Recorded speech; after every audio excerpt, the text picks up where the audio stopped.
이번 2교시에는 그 절삭 가공 강론에 대해서 공부해 보도록 하겠습니다. 선반, 밀링, 연삭, 정밀 입자 가공, 드릴링, 호빙 이렇게 됩니다.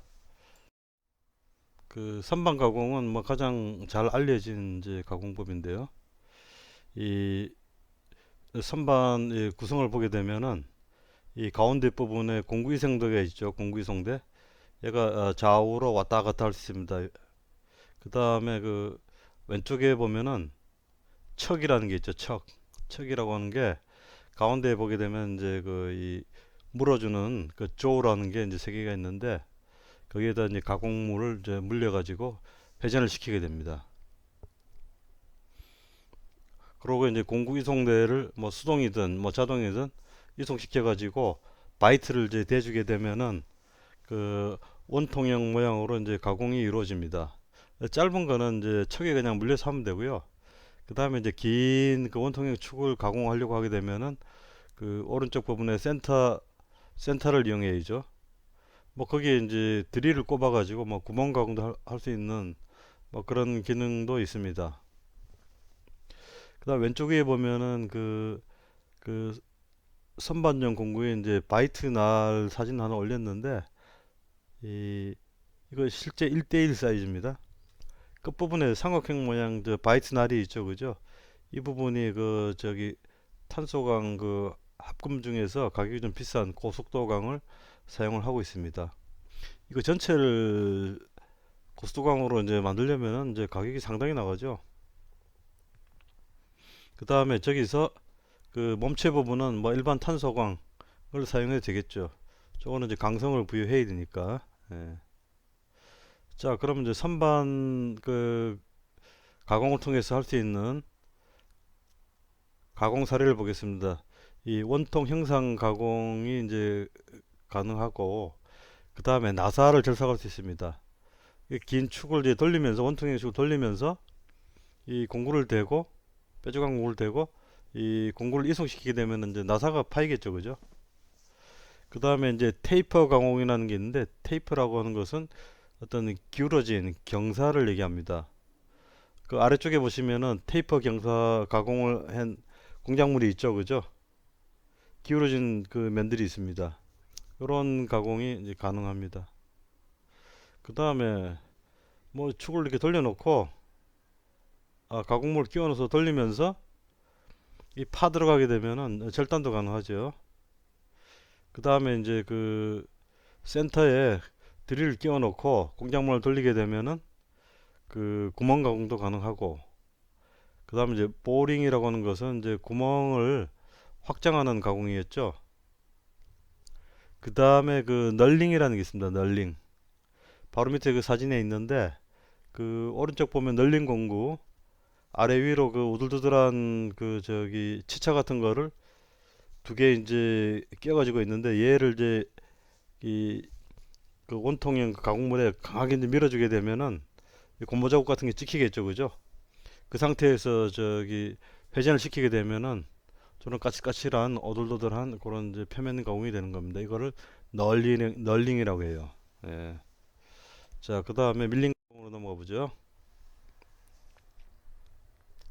여기 밀링 가공에서 첫 번째 사진 보시면은 이게 이제 혹시 드릴링 가공 아니냐 하는데 드릴링은 이제 수직 구멍을 갖다가 내는데 사용하는 겁니다. 드릴을 옆으로 하게 되면 뭐 단박이 부러지죠. 이 그 밀링 공구는 그 드릴처럼 그렇게 가늘고 길지는 않습니다. 예, 적당히 깁니다. 하고 굵어요. 그래서 이제 이런 이제 가공을 할 때에 옆으로 밀고 나가도 가공물이 깎여 나가지 공구가 부러지지는 않습니다. 물론 이제 그 적당한 절삭 속도는 이제 지켜야 되겠죠. 그 다음에 이 밀링 머신은 이 공구가 이제 수직으로 이동이 가능하고 수평 이동을 이제 할 수가 있죠. 그 아래쪽 사진 보면은 그 수동형 그 밀링 머신이 사진에 들어 있습니다. 보면은 이제 이 공구 부위가 그 드릴처럼 수직으로 이제 이동이 이제 가능하고 아래쪽에 이제 공작물 깔아놓은 그 어떤 받침 부분이 그 손잡이를 이용해서 평면상으로 뭐 수직으로도 뭐 어느 정도 이동 가능하죠. 근데 작업할 때 주로 이제 평면상에서 주로 움직이게 되겠죠. 자, 그다음에 이제 위에서 두 번째 그 밀링 머신 커터가 상당히 굵죠. 아주 무식하게 생겼습니다. 이거 보시면은 이제 드릴하고는 이제 완전히 다르죠, 그죠? 예. 얘가 돌면서 수평으로 움직이면은 뭐 예를 들어서 뭐 10T씩 한꺼번에 확확 날릴 수가 있죠. 엄청나게 가공력이 좋습니다. 그다음에 세 번째 사진은 그 드릴 비슷하게 이제 구멍을 갖다가 구멍 가공을 하고 있는데 구멍이 굉장히 크죠. 그죠? 이거 저기 이제 밀링 머신 공구를 그 원형으로 이렇게 이제 회전시켜서 깎아낸 거예요. 드릴하고는 이제 완전히 판이하죠. 자, 이 수동 밀링은 이제 공구가 저기 중앙에서 수직으로만 주로 이제 이동함에 반해 공작물을 그 수동으로 평면 반경으로 이송하면서 가공 작업을 합니다. 근데 현대식 밀링은 이제 그 주로 공작물은 이제 그 평판 위에 이제 정지 상태에 고정해 놓고 공구가 이제 날렵하게 이동을 합니다. 그리고 이것도 이제 컴퓨터에서 그 아예 시뮬레이션을 다 해버려요. 시간까지 다 이제 계산한 다음에 그 시뮬레이션 소프트웨어를 걸어주면은 그 NC 컨트롤러에 이제 걸어주게 되면은 그 세팅만 해주면 자기가 알아서 이제 가공을 이제 끝냅니다. 주로 할 수 있는 게 이제 평면 절사 가능하고 홈 절사, 홈이라는 게 이제 골짜기 같은 걸 파내는 거죠. 그 다음에 절단도 가능합니다. 심지어는 이 기아 가공도 가능합니다. 거의 뭐 만능 그 공작 기계라고 보시면 돼요. 자, 그 아래쪽에 보면은 또 공식이 하나 나왔네요. 밀링 커트의 절삭 속도. 그래서 뭐 지난번에 그 요구라는 거 외에 하나 더 추가되는 셈인데 한번 보도록 합시다. 이 밀링 커트의 절삭 속도는 분당 그 거리예요. 메타. 이송 속도에 가깝죠. 이송 속도 그죠? 그 의미를 한번 봅시다. 1000분의 파이 dn. 파이는 3.14고 d는 이제 이 밀링 커터의 직경 밀리미터로 이렇게 표현됩니다. n은 rpm이죠. 그래서 왜 1000으로 나눴냐? 이거는 앞에 단위가 절삭 속도가 분당 밀리미터잖아요. 그죠? 그래서 이제 그 밀리미터를 메타로 환산하기 위해서 1000으로 나눈 겁니다. 1000분의 파이 dn. 뭐 저희가 숫자 넣어서 계산해 보도록 하죠. 그 다음에 연사 가공에 대해서 알아보겠습니다. 그라인딩이라고 하죠. 자, 첫 번째 사진 보시면은 불꽃이 막 튀는데 이게 용접은 아니죠, 그죠? 이거 보고 용접이라고 하면 그건 아니에요. 예. 저기 이제 그 가공물이 상당히 큰데 회전하고 있고 거기에 연사기 면을 갖다 댄 거죠. 그 다음에 그 오른쪽 그라인더는 밑에 그 이미 가공된 면이 보입니다. 반짝반짝하죠, 그죠? 예. 위에 그 저희 그라인더가 내려와서 면을 이제 연삭을 해 준 거죠, 이미. 그래서 이 그라인딩을 하게 되면 이제 면이 매끈해지고 연삭 가공을 하게 되면은 그 이거 왜 하겠습니까? 우리가 그 정밀도라는 거 맞춰야 되죠, 그죠? 높이가 예를 들어서 그 10mm, 그 다음에 공차라는 게 있습니다. 사람이 만드는 거기 때문에 100% 떨어지진 않아요. 이제 플러스 마이너스 100 미크론 뭐 이렇게 해도 공차가 주어지죠. 설계할 때 그거 사용하는. 자, 그러면은 이제 대략 101mm 정도 깎아 놓고 정밀하게 측정해 봐야겠죠. 한 다음에 이제 조금 더 깎아야 된다. 근데 거의 뭐 100이니까 살짝 들어가기만 하면 됩니다.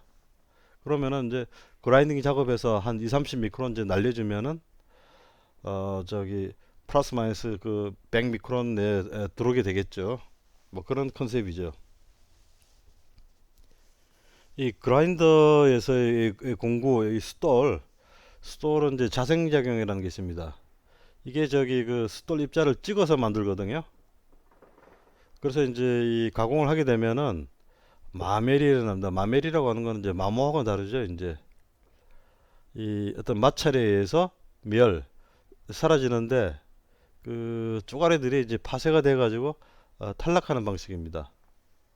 그 연사 공정으로 인해서 이 뭐 그라인더 같으면은, 오른쪽 그라인더 같으면은 직경이 좀 작아지긴 하겠지만은 계속 쓸 수 있습니다.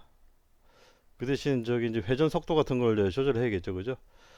뭐 재가공을 자주 할 필요는 없습니다. 근데 지나치게 작아지거나 얇아지면은 그때는 이제 교체해야 되겠죠. 그 다음에 연사 공정의 기술적 문제점을 짚어보겠습니다. 글레이징 현상이라고 있습니다. 그 숫돌 입자가 그 갈게 되면은 저절로 탈락이 돼야 되는데 탈락이 안 된 상태에서 납작하게 들러붙어 버리는 거예요. 녹아서 들러붙는 거죠. 이게 이제 그 윤활유 공급이 제대로 안 돼 가지고 냉각이 안 된다든가 그 어떤 열을 너무 받는다든가 뭐 이런 현상에 의해서 발생을 하게 됩니다. 그 다음에 로딩이 있는데 이거는 이제 이렇게 그 스톨 표면을 우리가 확대경으로 보게 되면 어떻게 써요? 막 그 산과 골짜기 뭐 이런 걸로 이제 구성이 되어 있겠죠, 그죠? 그 사이에 비어 있어야 된다고, 윤활유가 흘러 들어가야 되죠. 근데 그 사이에 아주 그 저기 미세한 그 칩들이 가득 차 있으면은 연삭이 제대로 안 됩니다. 그래서 그 클리닝 작업을 이제 해야 되겠죠. 그 다음에 그 드레싱이라고 하는 거는 이제 스톨 표면이 이제 새 스톨 같으면 이제 잘 갈리겠죠, 그죠? 근데 이제 아까 뭐 로딩이 돼 있다든가 그레징이 돼 있으면은 그 스톨 표면을 그 새롭고 날카로운 입자를 생성을 시켜줘야 돼요. 그 클리닝 작업이라든가 뭐 이런 걸 이제 통해서 그걸 이제 우리가 드레싱이라고 합니다. 그 다음에 트루잉이라는 게 있는데 그 스톨의 이제 연상면하고 이제 회전축을 뭐 보통은 이제 평행으로 많이 하지만은 때로는 아까 이제 테이퍼 가공한 그런 면을 그라인딩 하기 위해서는 일정 각도로 조정을 해야 됩니다. 요것을 이제 트루잉이라고 하죠. 그 다음에 이제 연사 공구 재료로는 이제 알루미나라든가 탄화규소, 탄화풍소와 같은 이 강도가 높은 그 입자들을 그 결합제를 써서 결합을 찍는 거죠. 성형해서 그렇게 해서 사용을 합니다. 그 다음에 정밀 입자 가공에 대해서 알아보겠습니다. 이 그라인딩은 이제 초벌 정밀 가공이라 보면 됩니다. 이 정밀 입자 가공을 하게 되면은 정말 그 면이 아주 정밀하고 정말 아주 거의 뭐 거울 수준까지 나온다고 보면 되죠. 자, 초음파 가공에 대해서 알아보도록 하겠습니다. 이 초음파 진동 공구를 사용합니다. 초음파라고 하는 거는 우리 가청 주파수 범위가 10kHz 정도까지라고 하죠. 그 이상의 어떤 이제 진동을 주는 겁니다. 눈에는 안 보일 수도 있어요. 그 다음에 이제 이 가공물과 이 진동공구 사이에 숫돌 입자 그 슬러리 형태로 요걸 부어줘야죠. 그러면은 공구와 그 가공물 사이에서 어떤 20kHz 또는 그 이상의 어떤 진동 효과에 의해서 면이 갈려 나오게 되죠. 아주 정밀한 면이 생성이 됩니다. 그 다음 두 번째 호닝이라고 있습니다. 이거는 이제 그 아래쪽 그림을 보게 되면은 그 어떤 막대형 그 스토를 방사형으로 배치했죠. 6개가 붙어 있네요. 그죠? 그 빨간 이제 분홍색으로 된 그 연삭 숫돌. 이거를 이제 원통 내부에서 왕복 회전 운동을 시켜서 내경을 가공을 합니다. 그러니까 그 눈에 안 보이는 곳이지만은 거의 거울처럼 만들어 놓는 거죠. 그 정밀 가공이 이제 목표죠, 목표. 그 다음에 그 오른쪽 상단에 보면 이제 슈퍼 피니싱. 거기 뭐 사진에서 봐도 막 반짝반짝하죠, 그죠? 이 입도라든가 입도라고 하는 거는 이제 저거 말하는 거죠. 이제 그라인더에 들어가는 그 입자들. 그다음에 이제 결합도 그 성형에서 찍어놨는데 그 잘 부스러지는 뭐 그런 거겠죠. 결합도가 작은 숫돌. 요거 이용해서 이제 초정밀 가공을 하는 겁니다. 요거는 뭐 초정밀 그라인딩이라고 봐도 무방하죠. 그다음에 이제 랩핑이라고 하는 것은 이제 아예 숫돌 가루를 이 휠 위에 회전한 휠 위에 이제 깔아놓고 압력판에 이제 가공물을 부착을 한 상태에서 지그시 이제 누르면서 이제 휠을 돌리게 되면은 그 접촉하는 면이 가공이 되겠죠, 그죠? 이 숫돌 가루를 이용해서 표면을 정밀 가공하는 겁니다.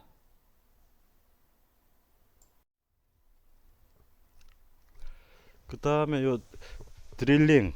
드릴링이 이제 의외로 그 시험 문제가 많이 나옵니다. 그래서 그 드릴의 젤삭 그 날의 구조를 한번 살펴보겠습니다. 그 그림이 있죠, 그죠? 저 뭉툭한 각이 이제 118도가 표준입니다. 보다 단단한 재질 구멍 뚫으려면은 각도가 더 클 수가 있죠. 날것각이 이제 커집니다.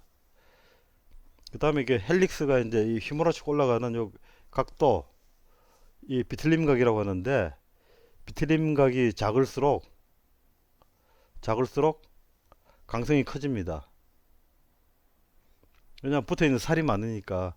근데 비틀림 각이 이제 크게 되면은 그 절삭성이 이제 향상이 되지만은 추입이 잘 안 빠져나와요. 그 다음에 강성도 작아집니다. 예. 그 다음에 이제 여유각이라고 하는 게 있는데, 그거는 이제 드릴 날 끝을 보게 되면은 그 날 끝 각이 있고, 날 끝 각은 이쪽하고 저쪽 뭐 다른 쪽 날하고 의 각도예요, 사실은. 근데 이제 날 자체에 보게 되면은 날 면이 이렇게 이제 기울어져 있는데 삼각형 모양으로 보이죠, 그죠? 그게 이제 그 날 끝 각하고 그 만나서 이제 그 들어가는 그 선이 있습니다. 이게 이제 여유각이 적게 되면은 이게 이제 접촉 면적이 넓어져요. 접촉 면적이. 드릴 바닥면이 이제 그 닿는 그 면적이 넓어져 가지고 열이 많이 발생합니다. 그게 좋지는 않습니다. 너무 그 저기 여유각이 그 작으면은 좋지가 않아요. 예. 그 다음에 이제 그 두 번째 사진 보면은 왼쪽에 이제 구멍 가공을 했죠. 드릴로. 근데 이제 두 가지 특수한 이제 드릴 가공이 있습니다. 접시머리 나사라는 게 있는데 얘는 그 볼트 대가리가 테이프가 져 있어요. 그래서 저기 그냥 그 뚫으면 안 되고 경사지게 이제 드릴질을 해줘야 됩니다. 요거를 카운터 싱킹 드릴링, 카운터 싱킹, 싱크 뭐 깔아앉다 이런 뜻이죠, 그죠? 뭐 테이프가 변한다 뭐 이런 뜻 정도로 보면 될 거예요. 우리 그 싱크대 하게 되면은 물이 가운데로 빨리 들어가죠, 그죠? 예, 뭐 그런 컨셉입니다. 그 다음에 이제 접시머리 나사 말고 일반 나사는 저기 그냥 직경이 큰 드릴로 이렇게 까주면 되겠죠, 그죠? 요거는 이제 카운터 보링이라고 합니다. 직경을 더 넓혀주는 거니까 보링이죠, 그죠? 예. 그 다음에 이제 호빙이라는 게 있는데, 호빙은 이제 기아 전용하는 가공기를 이제 호빙 머신이라고 합니다. 기아 전용. 그 뭐 밀링이나 이런 거로도 이제 기아를 만들 수 있다고 했는데, 그 그런 이제 그 이 밀링 머신 가지고 이 기아 만들게 되면은 저기 시간이 많이 걸리기 때문에 인건비가 더 들어갑니다. 전기세 더 들어가고. 그래서 이제 기아를 대량으로 찍어내려면은 호빙 머신으로 드립다 그 최고속으로 이제 가공을 하는 거예요.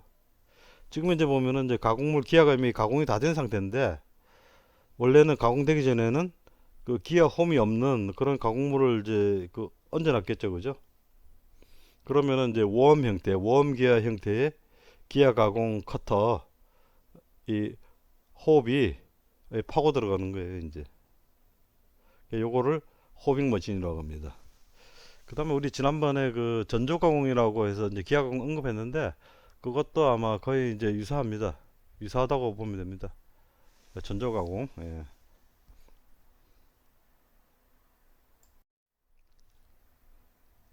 그 다음에 기출 문제 간단하게 연습해 보겠습니다.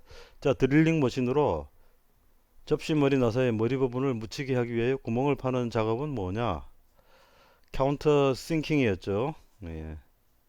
그 다음에 원통의 내면을 보링, 리밍, 연삭 등의 가공을 한 후에 공구를 회전 및 직선 왕복 운동시켜 진원도, 진직도, 표면 거칠기 등을 더욱 향상시키기 위한 가공 방법은, 아까 얘기했죠, 그죠?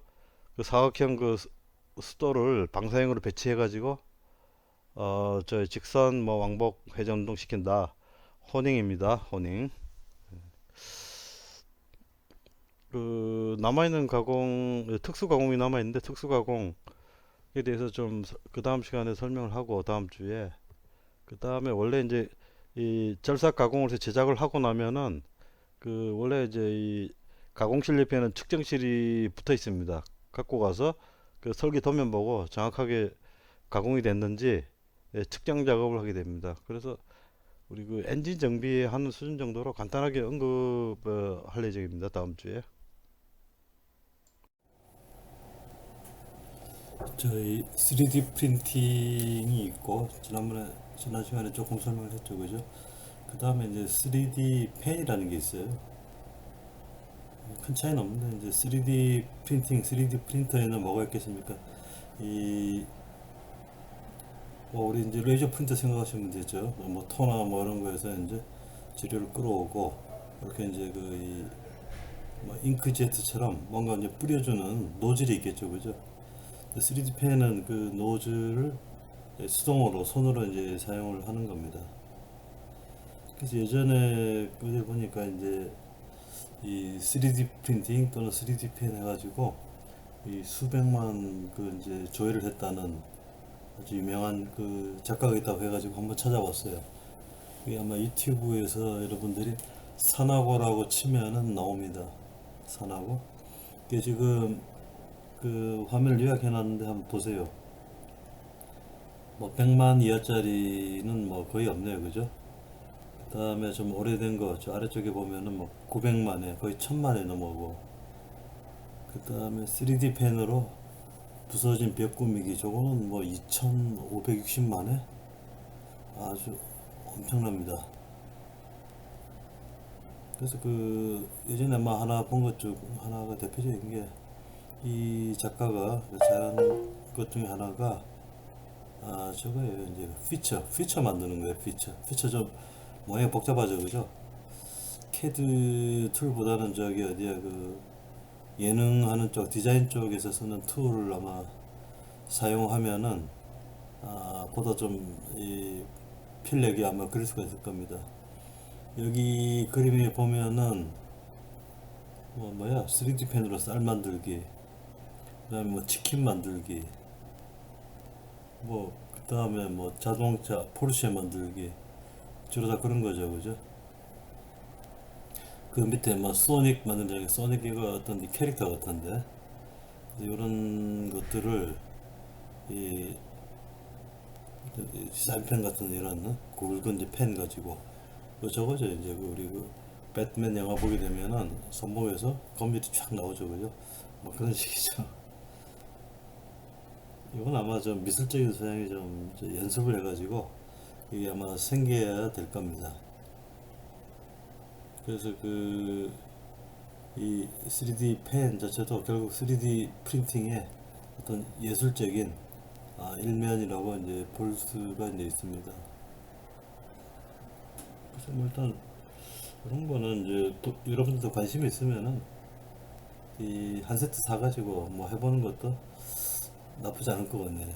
나도 아마 이거 저기 배워가지고 몇 개 보고 간단한 거를 이제 손으로 이렇게 한번 해보고 싶은 그런 생각이 있어요. 그다음에 가격도 그렇게 이제 비싸지는 않고요. 그리고 이 사나고 작가의 이제 최신 작품 보니까 우리 저거 있죠, 저기 블루투스 그 뭐 계란처럼 생긴 거 그거 껍질 그거 만드는 걸 아마 하고 있네요. 그래서 이런 이제 이 3D 펜, 3D 프린팅이라는 것이 이, 이 종전의 어떤 일반 기계공학의 이제 범주를 벗어나서 지금 이제 4차 산업혁명 시대니까 지금 이 시대에 이제 중요한 핵심 도구가 되었다는 거죠. 그 플러스 자기만의 어떤 아이디어 뭐 이런 게 있으면 연습해가지고 참 멋있는 작품 이런 거를 만들어 볼 수가 있는 뭐 그런 아주 뛰어난 그런 저기 가공 도구라고 볼 수가 있겠죠. 물론 이제 이 일반 기공학 시험에서는 안 나오는 그런 분야입니다. 참고하기 바랍니다.